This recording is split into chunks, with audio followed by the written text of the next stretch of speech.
मंडळी, सर्व भगिनी, सर्व बंधू आणि सर्व बालमित्रांना माझा नमस्कार.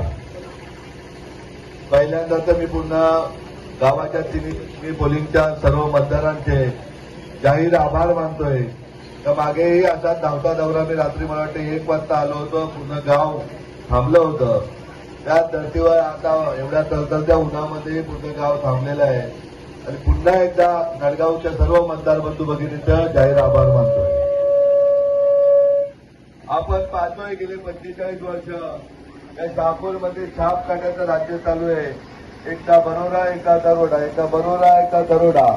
या राज्यामुळे कंटाळून आपल्याला तिसरा पर्याय वाटला होता का लोकसभेमध्ये मी खासदार होईल, परंतु शहरी भागामध्ये आपण कुठेतरी कमी पडलो. भिवंडी शहर असेल, कल्याण शहर असेल, बदलापूर शहर असेल, त्यामुळे ग्रामीण भागामध्ये सर्वाधिक मतं 2 लाख मिळून सुद्धा आपल्याला पराभवाला सामोरं जावं लागतं. दादानो तायनो कुठलीच संधी आयुष्यातली शेवटची संधी नसते. 4च महिन्यानंतर परत विधानसभा आलेली आहे आणि आपल्याला माहिती आहे आपण जे पाहिलेलं स्वप्न आहे, ज्या माझ्या आहेत त्या अपेक्षा पूर्ततेसाठी माझ्या रूपी ताई उघडा त्यांना आपण जिजाऊ विकास पार्टीतर्फे तिकीट दिलेलं आहे. आज वारंवार मी सांगतोय की शहापूरचं पाणी मुंबई, ठाणा, भिवंडी सर्वच शहराला पाणी दिलं जात आहे, परंतु शहापूरकरांच्या पाण्याची तहान दिवाळीनंतर नोव्हेंबर डिसेंबर पासून टंचाईला सामोरं जावं लागतं. आपण बघतोय अनेक प्रकल्पाला जमिनी शहापूरने दिल्या. रेल्वे मार्ग असेल, जुना नाशिक मुंबई हायवे असेल, समृद्धी रोड असेल, परंतु शहापूरमध्ये आरोग्याच्या असुविधेमुळे अपघात होऊ दे किंवा दर 15 दिवसांनी आमची ताई डिलिव्हरीच्या काळामध्ये पोटातल्या बाळासहित मरण पावते. रोजगाराचा विषय म्हणायचा गेला तर आम्हाला तसे काय पाकिस्तानहून आल्यासारखे बाजूच्या भिवंडीच्या गोडाऊनमध्ये बघितलं जातं, नोकऱ्या दिल्या जात नाही. इथे नोकऱ्या निर्माण करण्याचं काम सत्ताधाऱ्यांचं नाही तर कोणाचं आहे? शिक्षणाबाबत सांगायचं गेलं तर ज्या 40-50 वर्षापूर्वीच्या संस्था आहेत त्याच्या पलीकडे त्या छाप काट्याने कुठलेही शैक्षणिक संकुल काढलेलं नाही. अद्यावत शैक्षणिक इंजिनिअरिंग कॉलेजची निर्मिती केलेली नाहीये. ही वास्तव परिस्थिती तुम्हाला आम्हाला माहिती आहे.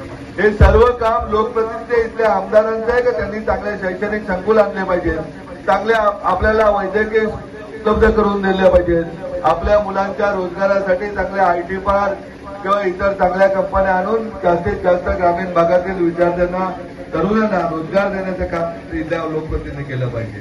परंतु त्यांनी गृहीत झालेलं आहे. आपल्याला पाणी देण्याचं काम यांनी दिलं पाहिजे, परंतु यांनी गेल्या 45 वर्षात आपल्याला प्यायला पाणी न दिल्यामुळे आता यांना आपल्याला पाणी पाजण्याची वेळ आलेली आहे.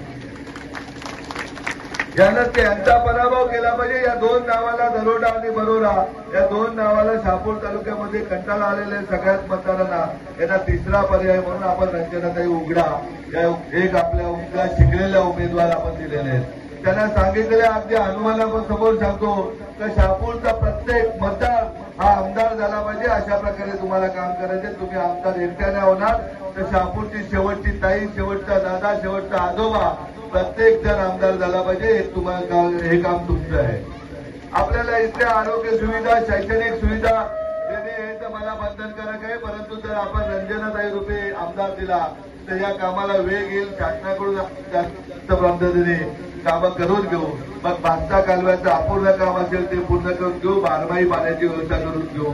ज्या चाललेल्या यांचा मराठवाड्याचा इगतपुरून पाणी इथे आणायचं तर आपण याच भास्ताचं, याच तांसाचं पाणी शहापूरकरांना देऊ तर जेणेकरून 12 महिने आपल्याला आपल्या घरात नळाला पाणी अशी व्यवस्था आपण करून देऊ. रोजगारासाठी आपण तायांना 1500 रुपयासाठी वेटिंग करणार तर तायांना घर बसता 15,000 रुपये कसे मिळतील हे पाहण्याचं काम. त्याच पलीकडे शेतकरी राजा सुखी झाला नुसती मेहनत नाही करत, 12माही त्याची मेहनती तयारी आहे.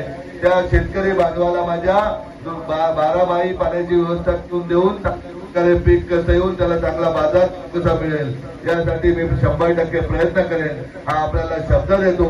शहापूरची प्रत्येक समस्या सोडवण्याची जबाबदारी माझी असेल, माझ्या रूपी रंजनाताईंची असेल हा आपल्याला शब्द देतो आणि थांबतो. जो विकास 45 वर्षात झाला नाही तो 45 महिन्यामध्ये तुम्हाला करून दाखवेल. ते शहापूर बनवेल. नवी मुंबई सारखा एक शैक्षणिक संकुल असलेला, IT पार्क असलेला, एवढंच नाही तर शेतकऱ्यांना पश्चिम महाराष्ट्र असलेला तालुका करून दाखवेल हा शब्द आपल्याला देतो आणि थांबतो. जय जय महाराष्ट्र.